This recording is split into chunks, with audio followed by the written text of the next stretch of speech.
Paz do Senhor, amada Igreja. Lucas, capítulo 1, nos versos 26 ao 38.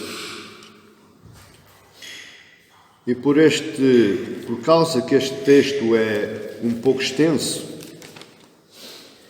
à medida que o sermão for progredindo, eu vou expondo as palavras da Escritura Sagrada. E eu hoje quero pensar convosco um tema: verdadeiro Deus e verdadeiro homem.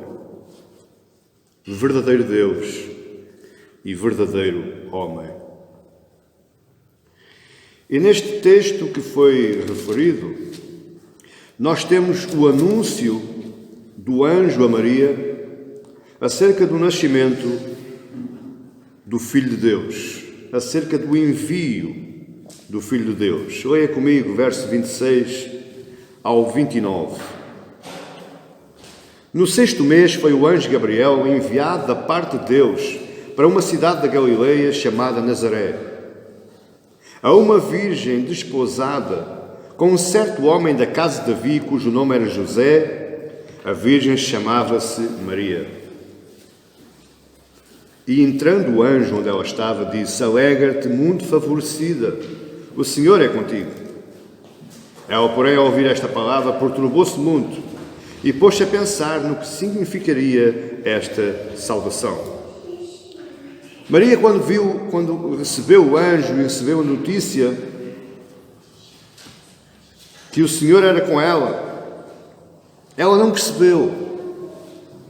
Maria era uma jovem, judia, virgem, como toda a mulher que se casava pela primeira vez.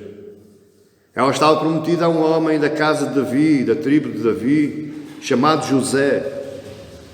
E ela era de uma terra, de uma cidade que era das mais desprezadas na província da Galileia, que era Nazaré. Esta mulher tinha tudo para não dar certo. Esta mulher tinha tudo para ser mais uma daquelas que eram esquecidas. Mas eis que o anúncio do anjo Gabriel vai lhe encher as medidas, como se possa dizer assim, vai dar-lhe uma outra luz daquilo que Deus queria para essa mulher. E está nos versos 30 ao 37. Leiamos. Mas o anjo lhe disse: Maria, não temas, não fiques perturbada, porque achaste graça diante de Deus. Eis que conceberás e darás à luz um filho, a quem chamarás pelo nome de Jesus. Este será grande e será chamado Filho do Altíssimo. Deus, o Senhor, lhe dará o trono de Davi, seu pai. Ele reinará para sempre sobre a casa de Jacó, e seu reinado não terá fim. Então Maria disse ao anjo: Como será isto? Eu, pois, já não tenho relação com homem algum, ou seja, estou virgem ainda. Respondeu-lhe o anjo: Descerá sobre ti o Espírito Santo, e o poder do Altíssimo te envolverá com a sua sombra. Por isso, também o ente santo há de nascer e será chamado Filho de Deus. E Isabel, tua parente, igualmente concebeu um filho na sua velhice, sendo este ao 6º mês para aquela que dizem ser estéril. Porque para Deus não haverá impossíveis em todas as suas promessas. Com este anúncio, Maria fica descansada, muito curiosa, porque na cabeça daquela mulher, daquela jovem, como era possível ela engravidar, ela conceber e dar um filho, se ela ainda não tinha casado com José? E naquela altura levava-se muito a sério os relacionamentos. Só havia relacionamento conjugal quando o casamento estava consumado. Mas mesmo assim, curiosa, no verso 38, ela se submete e diz: Então disse Maria: Aqui está a serva do Senhor, que se cumpra em mim conforme a tua palavra. E o anjo se ausentou dela. Com este texto que nós lemos, repartido por estas fases, nós percebemos que o objetivo de Lucas, um homem sábio, um homem da ciência, um homem que era cirurgião. Dizem as tradições judaicas que ele era um dos melhores cirurgiões da altura, mas ele dedicou grande parte da sua vida a investigar tudo aquilo que dizia respeito à história bíblica, até ao livro de Atos, até aos Atos, até à obra dos apóstolos. E ele escreve esta carta, ele escreve o Evangelho para um homem. Só que este Evangelho, ele foi escrito para um homem chamado Teófilo, está aí no verso 1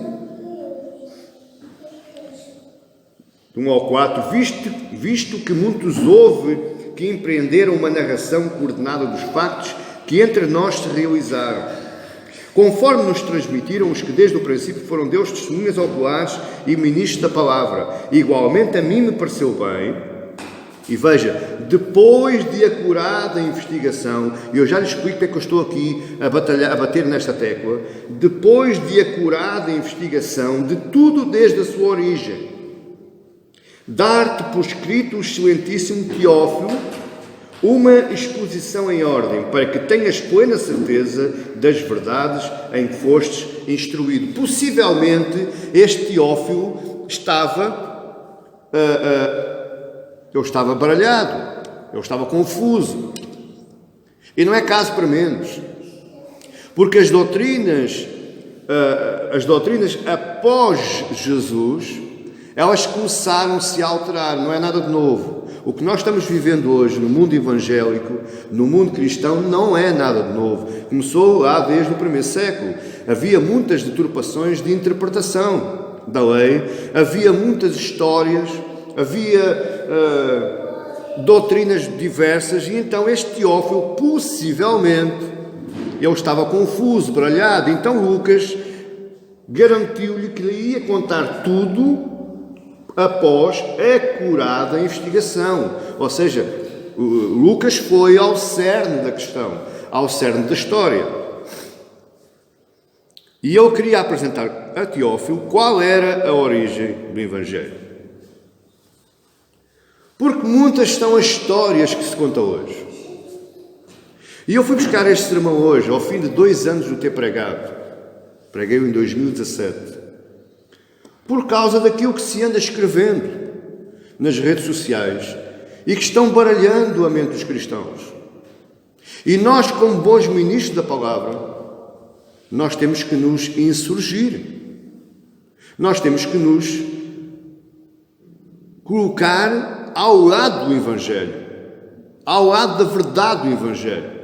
Nós temos que ser verdadeiramente apologéticos, ou seja, defensores da nossa fé e da nossa convicção em Cristo Jesus.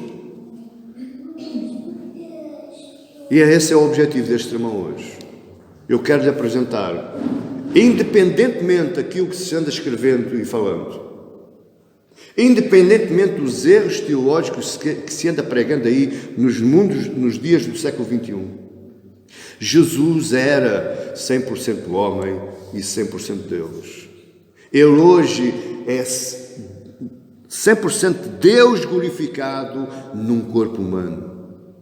Você está a perceber o que eu estou dizendo? Então vamos por partes e vamos perceber o que é que Lucas quis dizer com esta passagem que nós lemos.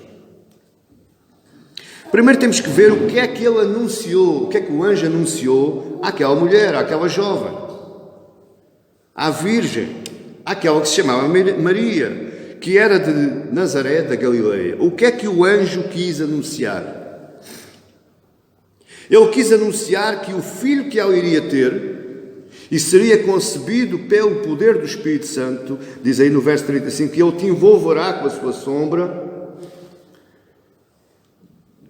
que esse ser que iria ser gerado naquele ventre, que ainda não iria conhecer contacto humano, para que não houvesse pecado, entenda-se, ele iria ser um ser completamente humano.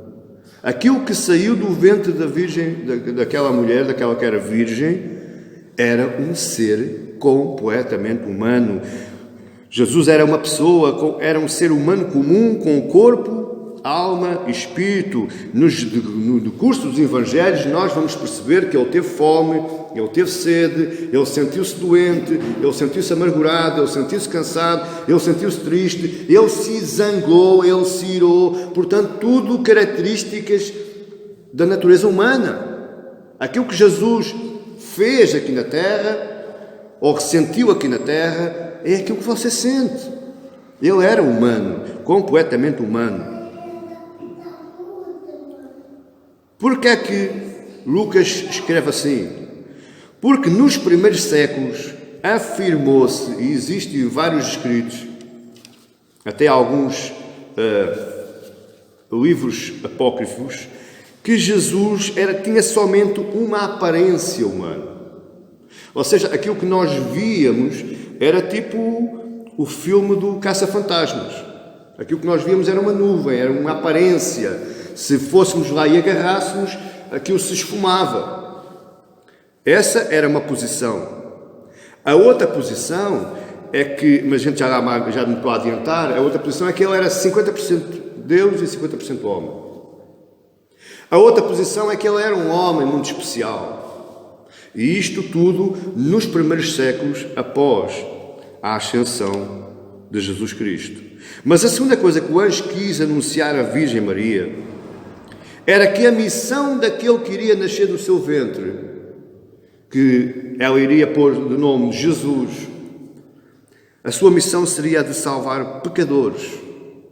A única missão de Jesus, ao contrário do pensamento israelita, porque eles era um libertador político, era um libertador militar, mas o que o anjo disse àquela virgem é que a missão de Jesus era única, exclusivamente salvar pecadores e não fazer mais nada. Jesus não veio instituir igreja, Jesus não veio instituir religião, Jesus não veio instituir reino, Jesus não veio instituir poderio militar, Jesus veio salvar pecadores. E daí o próprio nome, Jesus. Um nome muito comum naquela época. Existem alguns comentadores que dizem que o nome não era Yeshua, Jesus traduzido é Yeshua, se for no grego é Iusos, mas este nome traduzido do hebraico ou do grego, a tradução é igual, é a salvação vem de Deus. Portanto, aquele ser, aquele ente que estava sendo gerado naquele ventre, era aquele que viria trazer a salvação que vem de Deus. Mateus 1:21 diz: E dará à luz um filho, e chamarás o seu nome Jesus, Yeshua, porque ele salvará o seu povo dos seus pecados. A missão de Jesus era salvar pecadores. A primeira missão de Jesus, na sua primeira vinda, é salvar pecadores. Na segunda missão, Jesus virá, mas já não mais para salvar. Ele virá para julgar. Ele virá para separar bodes e cordeiros. Ele virá para encaminhar os diversos intervenientes na história para os dois possíveis únicos lugares: inferno ou paraíso. Felicidade eterna ou infelicidade eterna. Essas são as duas únicas missões que Jesus Cristo tem nesta terra. A terceira anúncio que o anjo quer fazer é que não só aquele ente era 100% humano, era um homem que estava sendo gerado naquele ventre, mas que ele ao mesmo tempo iria ser um humano muito especial. Isto está aí no verso 32. Este será grande, será chamado Filho do Altíssimo. Deus, o Senhor, seu Pai, lhe dará o trono de Davi, seu pai. Ou seja, ele seria grande, especialmente grande. Ele seria chamado não filho de Maria, não filho de José, mas filho do Deus Altíssimo, e Deus o presentearia com o trono de Davi. É lógico que Deus não o presenteou quando Jesus andou aqui, mas ele irá presenteá-lo. Jesus se irá sentar no trono de Davi, ou seja, no trono da descendência de Abraão, seja ela de sangue ou seja ela espiritual. Até aqui você está-me a acompanhar? Amém? E reinará para sempre, está no verso 33, e ele reinará para sempre sobre a casa de Jacó, e o seu reinado não terá fim. Esta casa de Jacó não é somente, como eu disse e friso, contrário ao que se está aí ensinando, este reinado de Cristo sobre a casa de Jacó não é somente para os descendentes de sangue, os descendentes diretos de Abraão. Esta casa de Jacó será os descendentes diretos, ou seja, os descendentes de sangue, mas também serão os descendentes espirituais, que é onde nós estamos incluídos. Nós não somos filhos de Abraão, por parte de sangue, mas nós somos filhos de Abraão, através da promessa que Deus fez a ele, por parte espiritual. Jesus, naquela cruz, ele conquistou o direito de chamar a nós descendência de Abraão espiritual. Você está entendendo isto? Para que você entenda Jesus como homem e Jesus como Deus, você tem que entender estas coisas.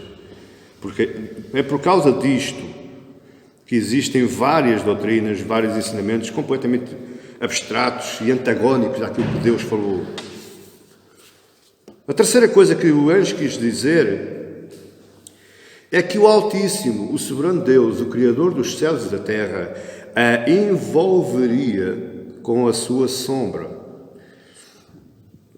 Isto tem grande significado. Verso 35. Respondeu-lhe o anjo: descerá sobre ti o Espírito Santo, e o poder do Altíssimo te envolverá com a tua sombra. Por isso também o ente santo que há de nascer será chamado Filho de Deus. Qual foi o significado de Deus, o Altíssimo, envolverá Maria com a sua sombra? Isto tem um significado de criação.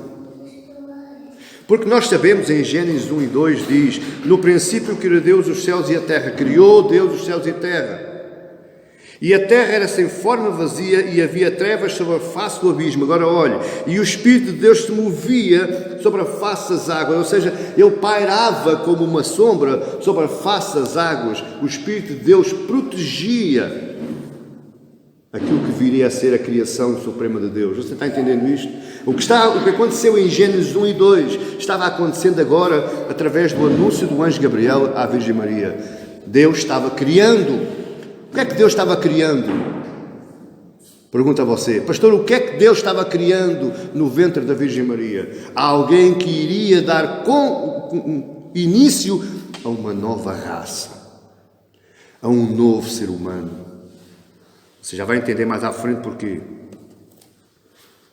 Você veja que no templo de Salomão, quando Salomão inaugurou o templo, diz a Bíblia que os sacerdotes e os levitas não conseguiam entrar no templo. Porquê? Porque a Shekinah pairava sobre o templo.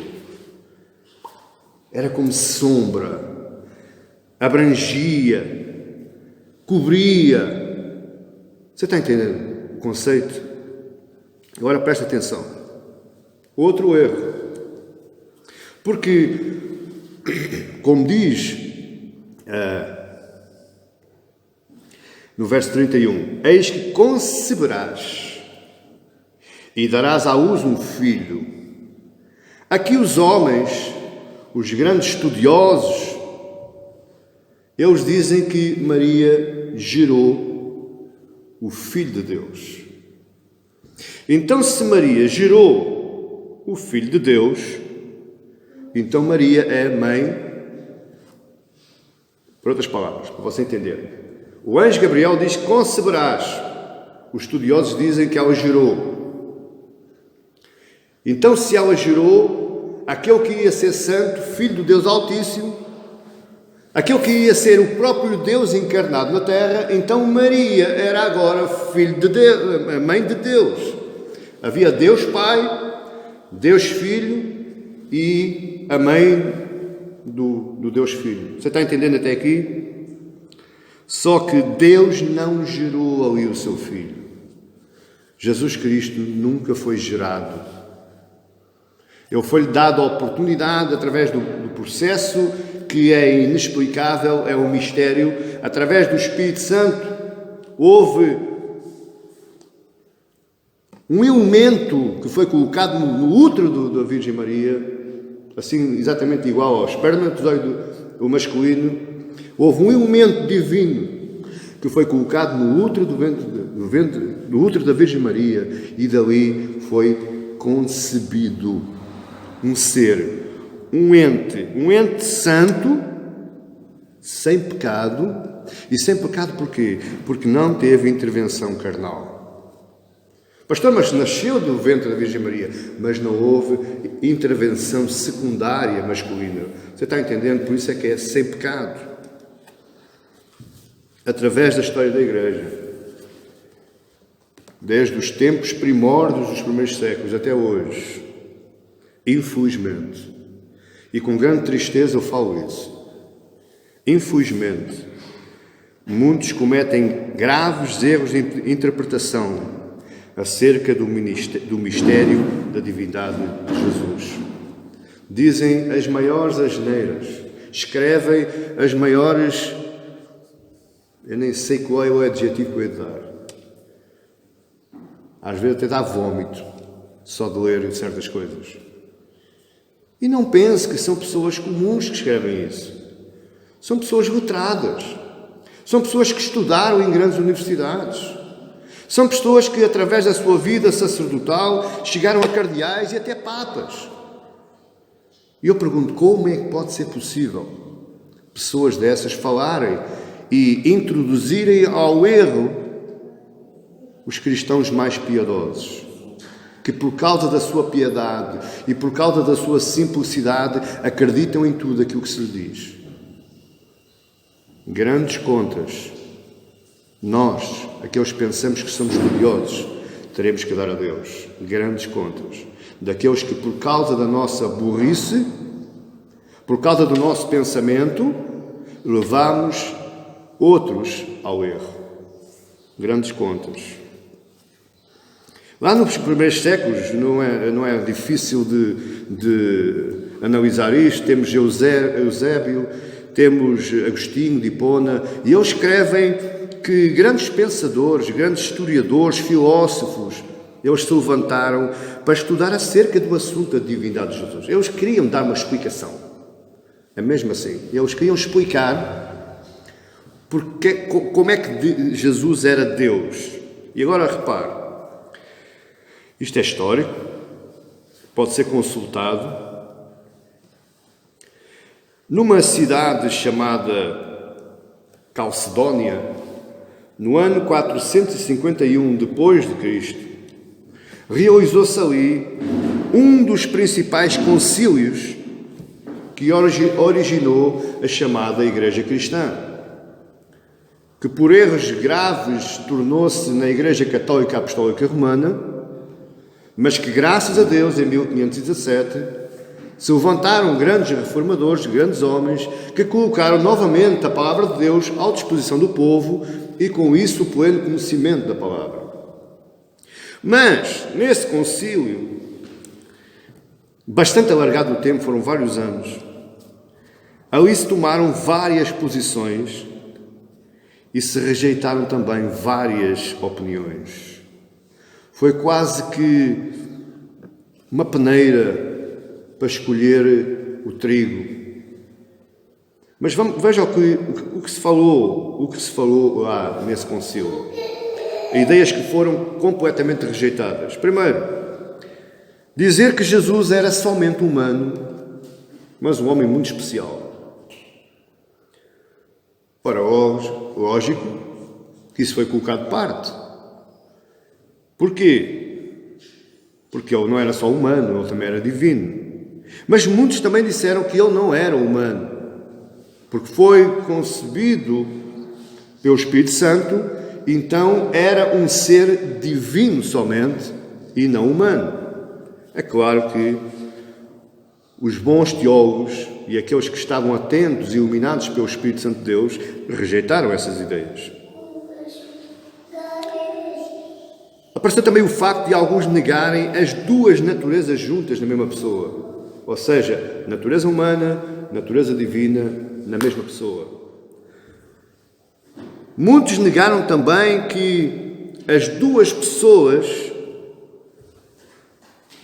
ou seja, que não havia uma pessoa só com duas naturezas, mas que havia duas pessoas distintas num mesmo corpo. Veja as ideias que há em Calcedônia, entre várias, eu só tirei algumas, mas entre várias, as ideias que se falaram nessa altura. Teólogos daquela época afirmaram neste concílio que Jesus era perfeitamente homem e perfeitamente Deus, mas com uma condição. Era 50% homem e 50% Deus, ou seja, eles aceitaram a divindade e a humanidade de Jesus, mas em parcelas, 50% Deus, 50% homem. Mas escute uma coisa, como é que nós, meros humanos, isto está escrito nas palavras que Deus disse a Jó, onde estavas tu, Jó, quando eu fiz a terra? E diz Paulo, quem pode contemplar a Deus? Quem pode refutar com Deus? E como é que nós podemos agora discutir, à luz de mentalidade humana, de ciência humana, o mistério da divindade de Cristo, se nós nem conseguimos discutir o mistério da Trindade? Deus Pai, Deus Filho e Deus Espírito Santo. Três pessoas com uma natureza só, com um caráter só, com atributos únicos e exclusivos só deles, mas são três pessoas distintas numa só. Se nós não conseguimos explicar a Trindade, muito menos conseguimos explicar a divindade de Jesus.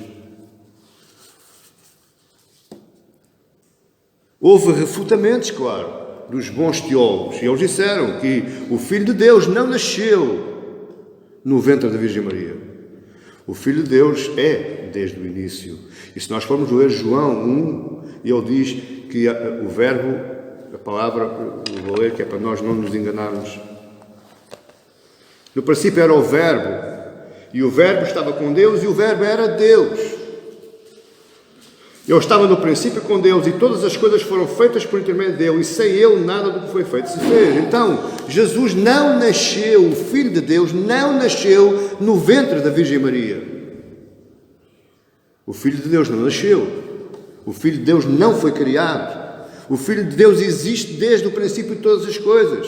O Filho de Deus é o próprio Deus. Ele estava com Deus e ele era Deus. E ele foi a palavra falada pela boca do Pai para a criação. Portanto, o Filho de Deus existe desde a eternidade. Como eu disse, eles refutaram a palavra gerado. Porque só é gerado aquele que é concebido pela forma natural, contacto entre um homem e uma mulher. Esse é gerado. Porque, quando você não sabe, o homem é que gera, mas a mulher concebe. Você entendeu agora? Portanto, nunca pode ser gerado porque não houve o contacto masculino. Ele foi concebido completamente diferente. Eles refutaram também e ficou firmado que Jesus é uma só pessoa, embora com duas naturezas distintas. E essas naturezas são inseparáveis eternamente. Por isso é que ele hoje está sentado à direita de Deus Pai, intercedendo incessantemente para aqueles que são seus, mas num corpo humano glorificado. Você pode provar isso, pastor? Posso. Porque ele, quando ressuscitou, ele foi assar peixes à borda do lago para dar aos seus discípulos. Ele próprio disse, eu não sou espírito, porque o espírito não sente vontade de comer. Ele tinha um corpo humano, embora glorificado. Quando ele subiu aos céus, ele foi num corpo, em forma humana, um corpo humano glorificado. E corpo esse que nós iremos receber também, por altura da nossa morte e da nossa ressurreição em Cristo com ele. Você está entendendo isto? É importante que o cristão, a sério, conheça o que é que está fazendo, o que é que está aprendendo. É importante que o cristão, a sério, ouça a verdade e não a verdade que os outros querem imputar a si, nem a verdade que você quer ouvir. Apenas, única e exclusivamente, a verdade nua e crua, tal como ela é e tal como ela nos é apresentado. Cristão é todo aquele e apenas aquele. Eu vou frisar aqui para ficar muito bem gravado. Cristão é só aquele e apenas aquele que professa de coração a humanidade de Jesus, Jesus como sendo Deus, a sua morte pela remissão dos pecados e a sua ressurreição. Se você diz que é cristão e tem alguma dúvida acerca destes 4 itens, você não é cristão. É tudo menos isso. É tudo menos isso. Cristão acredita na humanidade de Jesus, na divindade de Jesus, na sua morte para pagamento da sua e da minha dívida, dos nossos pecados e na sua ressurreição. Foi isto que os apóstolos apregoaram. Foi isto que os apóstolos nos ensinaram.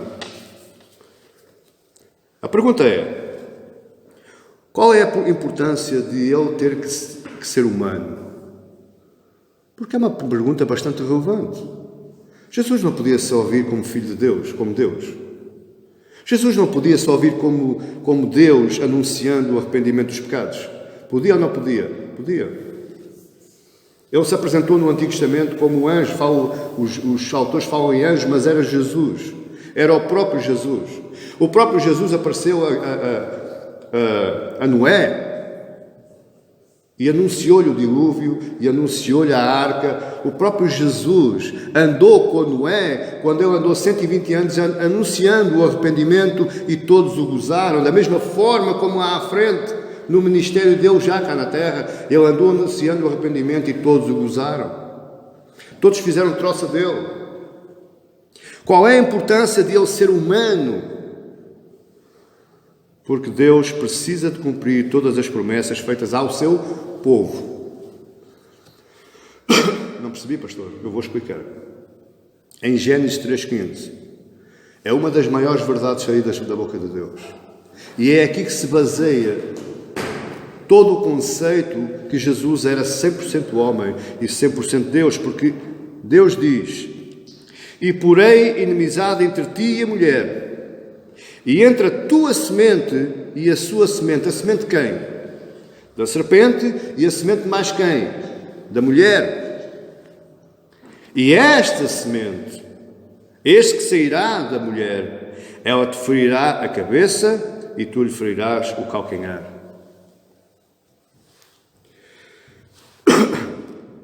Esta é uma promessa. Esta é uma promessa. O próprio Deus, ele fala a Abraão acerca da sua geração. Perdão. E o que é que Deus fala a Abraão?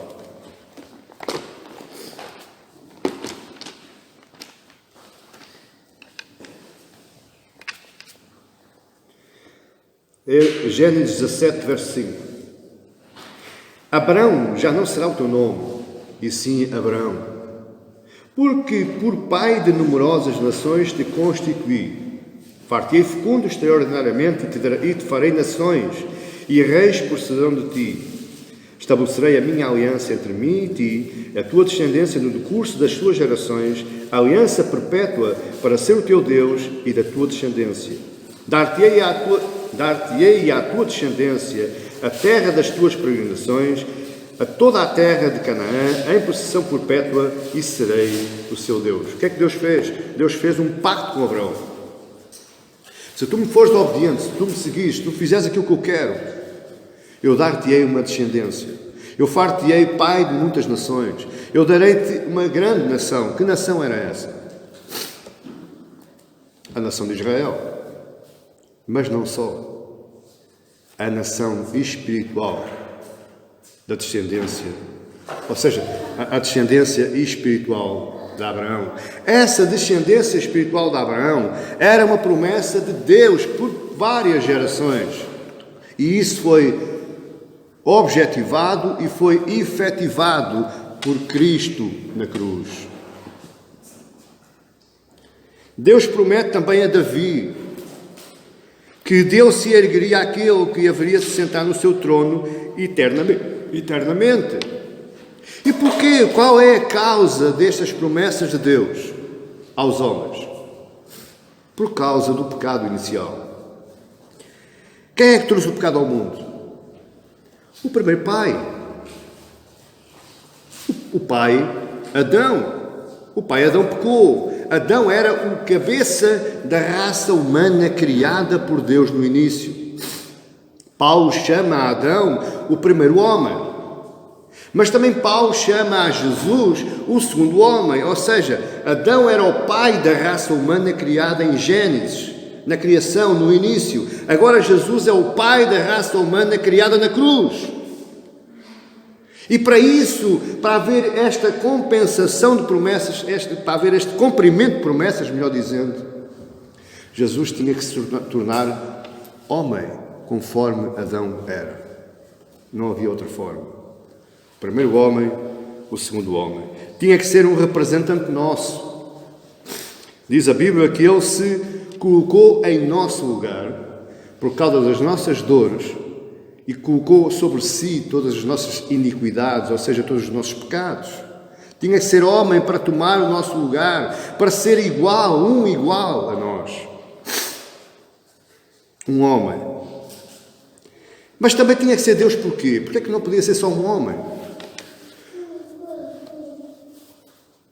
Porque se ele morresse como homem, presta atenção para mim, se Cristo morresse como homem, a salvação era nula, porque ele estava morrendo por ele próprio. Ninguém morre, ninguém paga a vida do outro com a sua própria vida. Isso é inválido, isso é nulo. Se ele fosse à cruz, sendo crucificado somente como homem, sem natureza divina, ele estava sacrificando por ele próprio. Então você e eu tínhamos que ir à cruz também. Você e eu também tínhamos que ser crucificados. E também porque ele, só um Deus, só sendo Deus, é que poderia cumprir na íntegra todos os mandamentos e leis que o próprio Deus instituiu. Porque os homens falham a lei.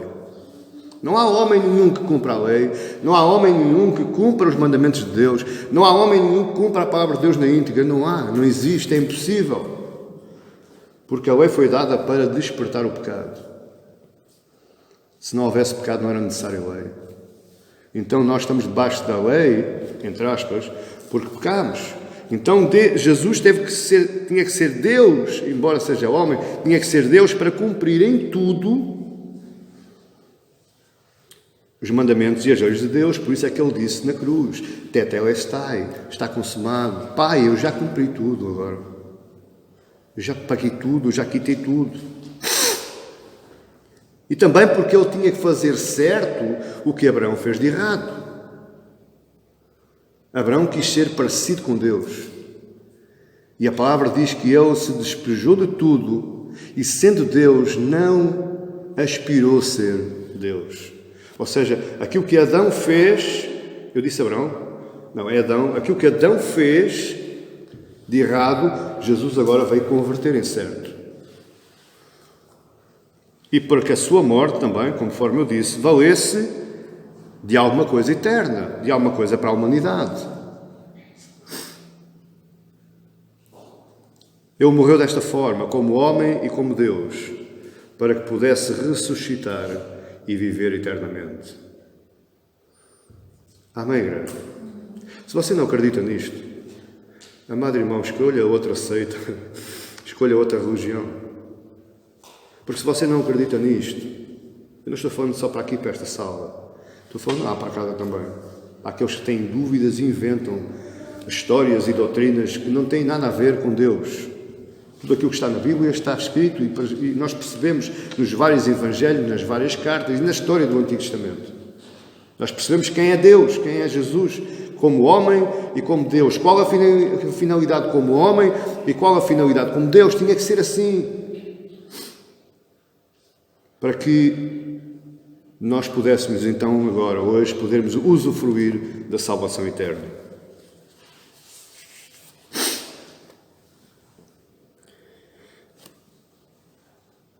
Caminhando para o final, a grande pergunta que fica agora é: qual é que tem que ser a minha atitude agora que eu ouvi isto? Porque quem lhe ensinar algo errado àquilo que eu falei, já está falhando. Falha aquele que ensina e falha você que ouve. Porque aquilo que eu falei aqui é aquilo que Deus falou e os apóstolos e os profetas falaram. Portanto, quem lhe ensinar algo ao contrário disto, independentemente de qualquer crítica que me faça, que eu já estou habituado. Já tomei a vacina do ano 2019. Essa gripe não me pega. Porque muitos são, meus amados irmãos, e mais uma vez eu com tristeza digo, muitos são aqueles que estão sendo afastados por causa de doutrinas falsas. E urge o tempo de nós começarmos a falar novamente a verdade. Urge o tempo de nós começarmos a falar aquilo que o povo não quer ouvir, mas que o cura, salva e liberta. Urge o tempo de começarmos novamente a falar a verdadeira, pura e genuína, exclusiva palavra de Deus. Dê para onde der, doe a quem doer, goste que não goste. A pergunta é: qual é a minha atitude agora, hoje, que eu escutei estas palavras e estes ensinamentos? Qual tem que ser a minha atitude hoje que eu conheço um Jesus que não é o Jesus do Natal, não é o Jesus da Páscoa, não é o Jesus das festas, não é o Jesus dos shows gospel, não é o Jesus das grandes cruzadas. Qual é o Jesus que eu aprendi hoje? Aquele que era 100% homem e 100% Deus. Aquele que é hoje homem e Deus, no mesmo corpo glorificado, sentado à direita de Deus Pai, um dia há de vir para resgatar você e eu que acreditamos naquilo que Ele era, que Ele é e que há de vir. Qual é a minha atitude? Em primeiro lugar, claramente temos que crer nele como Deus encarnado. Aquilo que o anjo Gabriel disse é que Jesus era o Deus encarnado no ventre daquela virgem, daquela jovem. Deixa-me dizer uma coisa.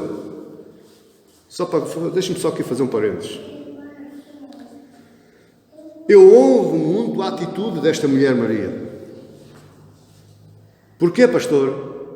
Porque ela foi uma mulher obediente, ela recebeu a palavra e ela deu seguimento, ela se colocou nas mãos de Deus. Eis aqui a tua serva. Cumpra-se conforme a tua palavra. Portanto, esta mulher foi extremamente obediente, foi submissa a Deus, aceitou. Por isso é que eu a honro. Porque eu não tenho a mínima dúvida que esta mulher é minha irmã e um dia vou vê-la no céu.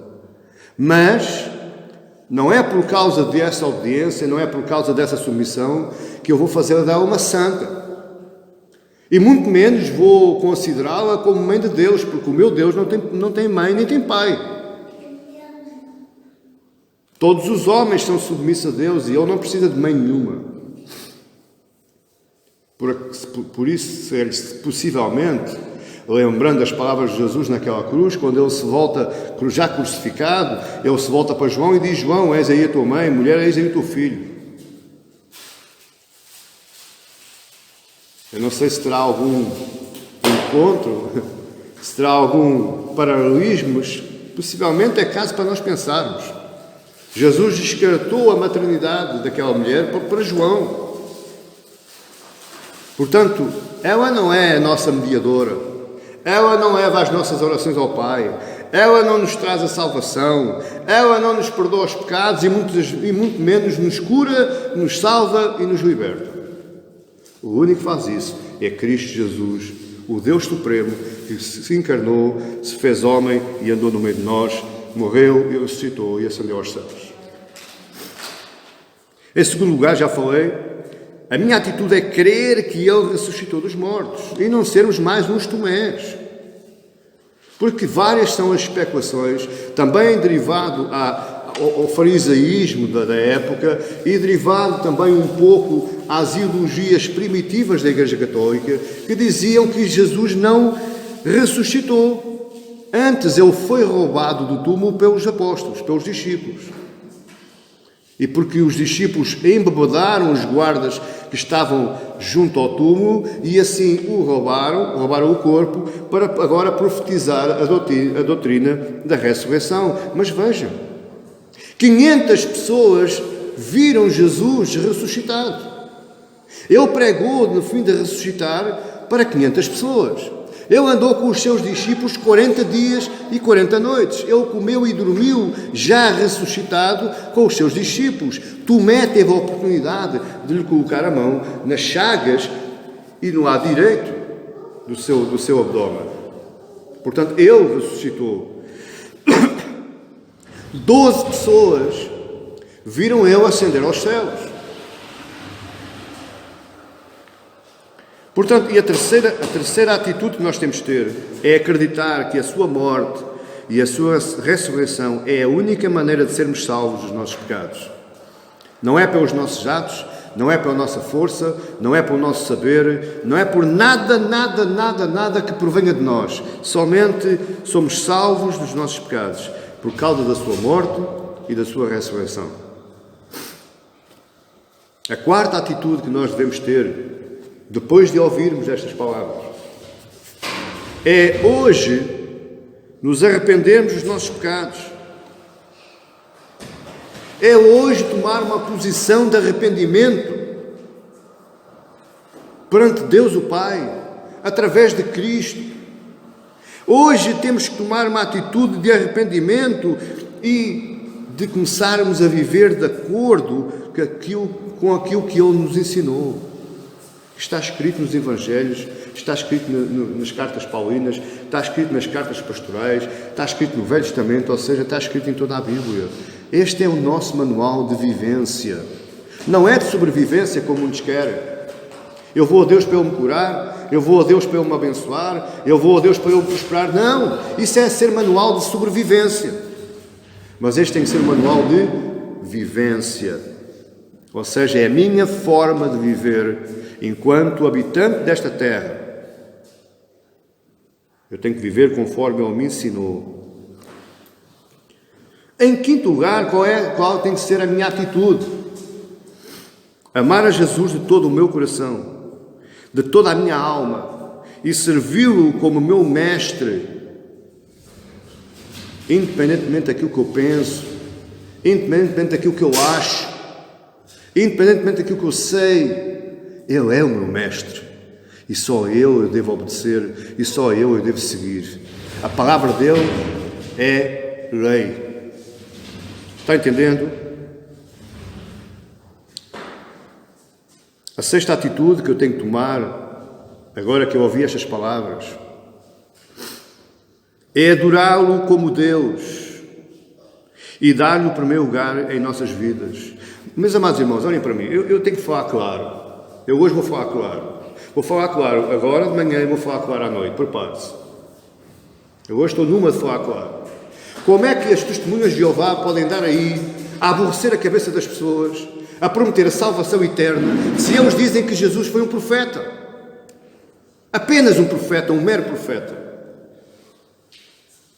Então de onde vem a salvação, senão da morte e da crucificação de Cristo, da sua ressurreição e da sua ascensão? Como podemos nós acreditar na doutrina dessa seita, se eles nem reconhecem Jesus, nem como homem, nem como Deus, nem como Filho de Deus? Não, é um profeta.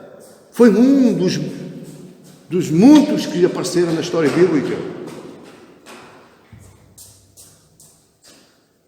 Como podem, por exemplo, os adventistas do sétimo dia, que acreditam em Jesus, acreditam na morte, na ressurreição, na ascensão, acreditam no arrependimento dos pecados, mas querem se fazer passar por judeus. Ou seja, abraçam novamente aquilo que Jesus veio cumprir, eles agora abraçam-no. Como pode haver salvação assim? Se nós estamos abolindo, nós estamos destruindo, assassinando a obra salvífica de Cristo Jesus, o Filho de Deus Pai. Não pode haver salvação. Salvação só pode haver quando eu adoro a Jesus como Deus.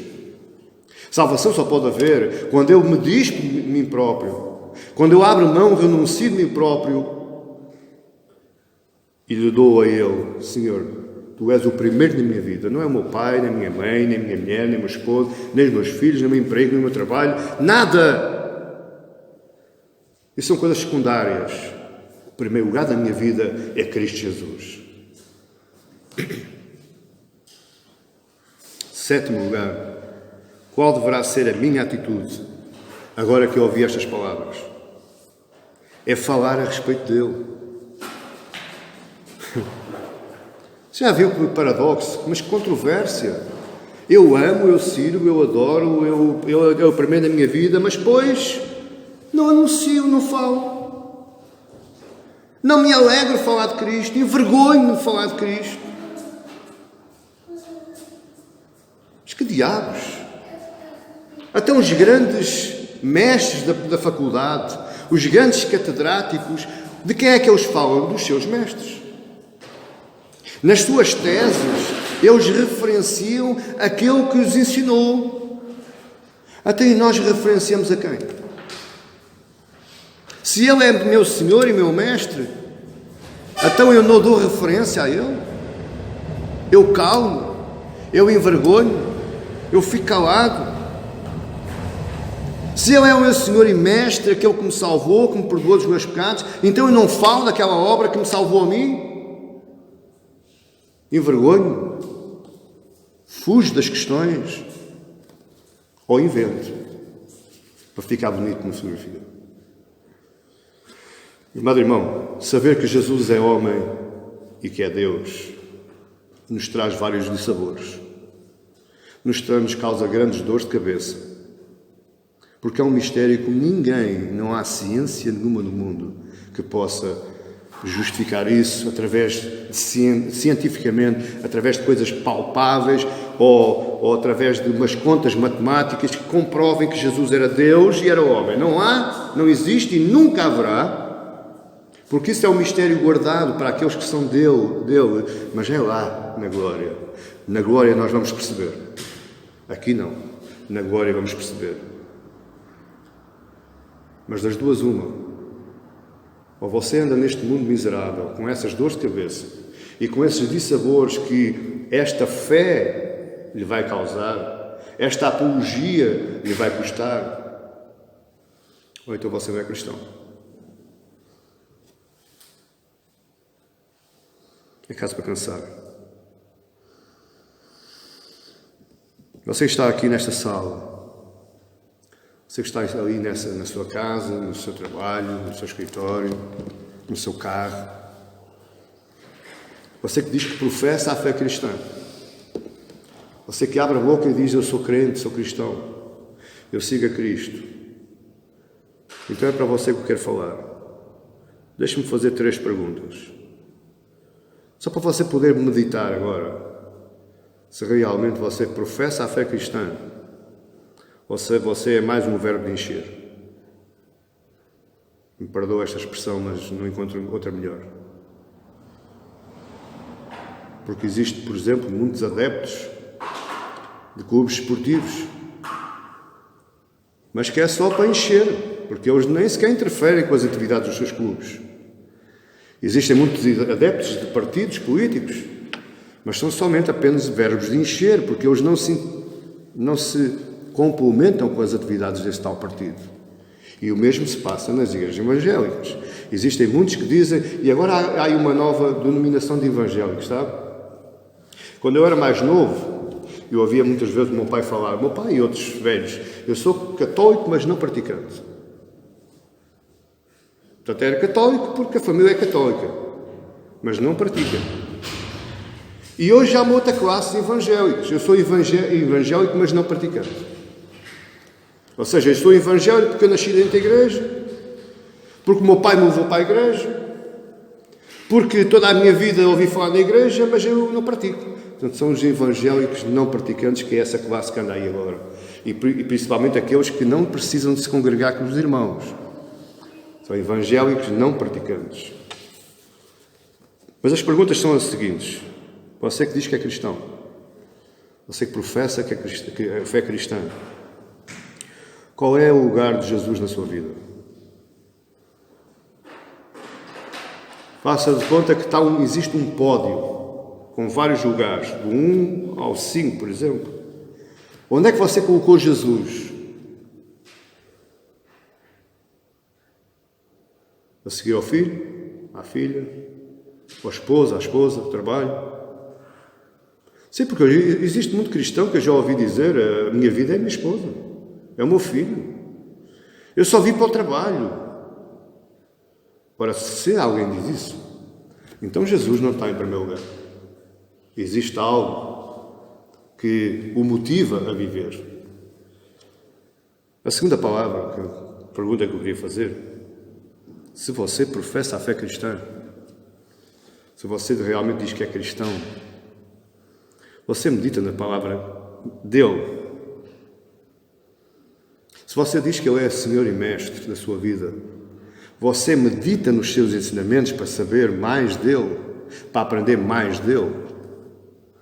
Porque se você não medita, se você deixa a sua Bíblia em casa, se você a sua Bíblia só a traz para a igreja, ou muitas vezes traz para a igreja, mas nem sequer a abre, então você não pode dizer que Jesus é Senhor e Mestre, porque você não conhece os ensinamentos de Jesus.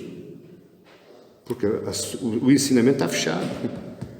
E alguns até metem a Bíblia no Salmo 91, à porta de casa, aquela página está bolorenta, amarela. Só interessa o Salmo 91. É os tais não praticantes. Mas a terceira pergunta: se você professa a fé cristã,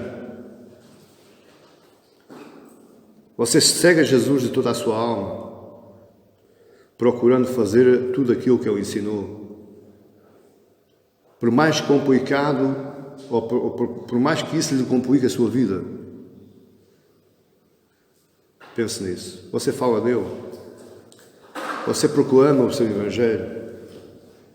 Você leva às pessoas o poder de Deus para salvar, que é o Evangelho de Cristo. Você faz isso. Fica para a sua meditação.